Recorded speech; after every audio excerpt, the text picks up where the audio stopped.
Virus రోజురోజుకి విజృంభిస్తున్న నేపథ్యంలో కేంద్ర రాష్ట్ర ప్రభుత్వాలు లాక్డౌన్ విధించాయి. అయితే ఉండటానికి ఇల్లు లేక రోడ్లపై కాలం వెళ్లదీస్తున్న పేదలకు అన్నం దొరకడం కష్టంగా మారింది.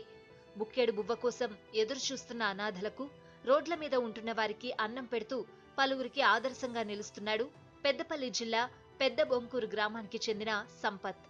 కరోనా పాజిటివ్ కేసులు పెరుగుతూ ఉండడంతో రోడ్లపై తిరగొద్దని కేంద్ర రాష్ట్ర ప్రభుత్వాలు ఆంక్షలు విధించాయి.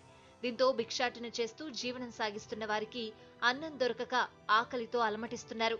ఈ విషయం తెలుసుకున్న పెద్దపల్లి జిల్లా పెద్ద బొంకూరు గ్రామానికి చెందిన సంపత్ అనే యువకుడు స్వచ్ఛంద సంస్థ ద్వారా పేదలకు అన్నం పెడుతున్నాడు.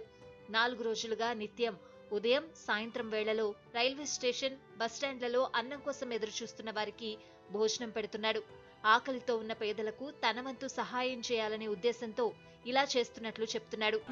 లాక్డౌన్ కరోనా నేపథ్యంలో రోడ్ల మీద ఉండేవారికి కానీ, ప్రయాణాలు వెహికల్స్ లేక రోడ్డు మీద నడిచిపోయే వారికి కానీ, బస్ స్టాండ్, రైల్వే స్టేషన్ లాంటి ప్రాంతాల్లో ఎప్పుడు రద్దీగా ఉండే వాళ్ళ ప్రాంతాల్లో ఉంటున్నటువంటి యాచకులకు కానీ, రోడ్డు మీద బాటసారులకు కానీ కష్టమై తిండికి లేక చాలా ఇబ్బంది పడుతున్న పరిస్థితి. ఇలాంటి విపత్తుకర పరిస్థితిలో మా సంస్థ ద్వారా మేము గత ఒక 5 రోజుల నుండి రోజు పొద్దున, సాయంత్రం భోజనం, మంచినీరు, పండ్లు లాంటివి మేము ప్రొవైడ్ చేస్తున్నాము. దీనికి నేను, నాతో పాటు మరియు పోలీస్ శాఖ వారు, మీడియా వారు మాకు సహకరిస్తున్నారు. పలువురు మానవత్వం చాటుతున్నారు.